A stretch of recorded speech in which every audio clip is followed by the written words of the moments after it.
Election से पहले आपने एक भविष्यवाणी की थी कि जो बाहुबली हैं बिहार के पप्पू पांडे जी वो कभी नहीं हार सकते।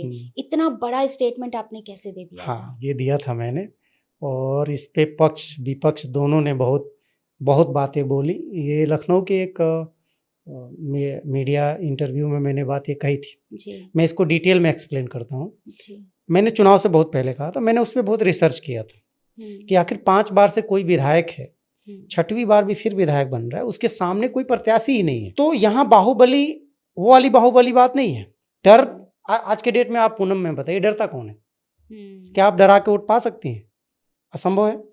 बिल्कुल ये आज तो नहीं संभव है जी। जो आज का जो दौर है डिजिटल युग में आज असंभव है कि कोई डरा के नेता बन जाए। तो पप्पू पांडे बाहुबली हैं, लेकिन वो उनका जो बाहुबल मतलब बहुत सारे मल्टीपल हैंड्स, तो वहाँ की जनता उनकी हैंड्स है और वहाँ के लोग उनको बहुत प्यार करते हैं क्योंकि वो बहुत काम करते हैं, किसी को निराश नहीं करते हैं।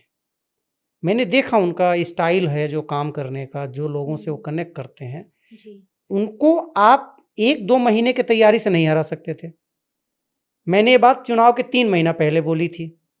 तो जब मैंने देखा 3 महीने तक उनके खिलाफ कोई लड़ने ही नहीं आया, तो 3 महीने में तो उसको नहीं हरा सकते भाई। 5 साल मेहनत करता है वो आदमी, 3 महीने में कैसे हरा दोगे भैया? चाहे कितनी भी बुराई कर लो। आप बिलीव नहीं करेंगी, मैंने ये बात बोली थी और उन्होंने मुझसे कहा था कि संदीप जी इस बार 1 लाख पार होगा। वो आदमी 1 लाख से ज्यादा वोट पाता है 6वीं बार में। आप इस बात को समझ सकती हैं कि कितनी बड़ी बात है और 25,000 के लगभग वोटों से वो जीतते हैं। ये एक बात हो गई। उनको कौन सी चीज अलग बनाती है, अब इसका एग्जाम्पल सुनिए आप जी। चुनाव के दिन उनके भतीजे को ब्रेन स्ट्रोक होता है, ठीक चुनाव वाले दिन शाम को 3 बजे वो लेके उसको गोरखपुर आते हैं। गोरखपुर में मेदांता हॉस्पिटल से डॉक्टर जाता है, ब्रेन की सर्जरी होती है 3 बजे भोर में 6 तारीख को। फिर 2 से 3 दिन के बाद वो अपने भतीजे को लेके अपना शपथ पत्र क्या, वो जीत के बाद प्रमाण पत्र भी लेने नहीं जाते हैं वो डीएम आके पहुंचाता है उनको। कहाँ? Regency hospital Gorakhpur. वो आदमी अपने भतीजे को लेके मेदांता हॉस्पिटल गुड़गांव आ जाता है और एक स्टेटमेंट आता है कि मैं तब तक घर नहीं जाऊंगा, मैं अपने भतीजे को लेके घर जाऊंगा। बिहार विधानसभा में शपथ लेते हैं सारे विधायक और जब बोला जाता है 102 कुचायकोट विधानसभा अमरेंद्र कुमार पांडे उर्फ पप्पू पांडे, अमृत कुमार पांडे उनका सर्टिफिकेट नेम है, पूरे सदन में सन्नाटा कि एक विधायक जो शपथ लेने ही नहीं आया। क्यों? क्योंकि उसने प्रण लिया है कि मैं अपने भतीजा जो मेरा इलाज चल रहा है इसको लेके ही घर जाऊंगा।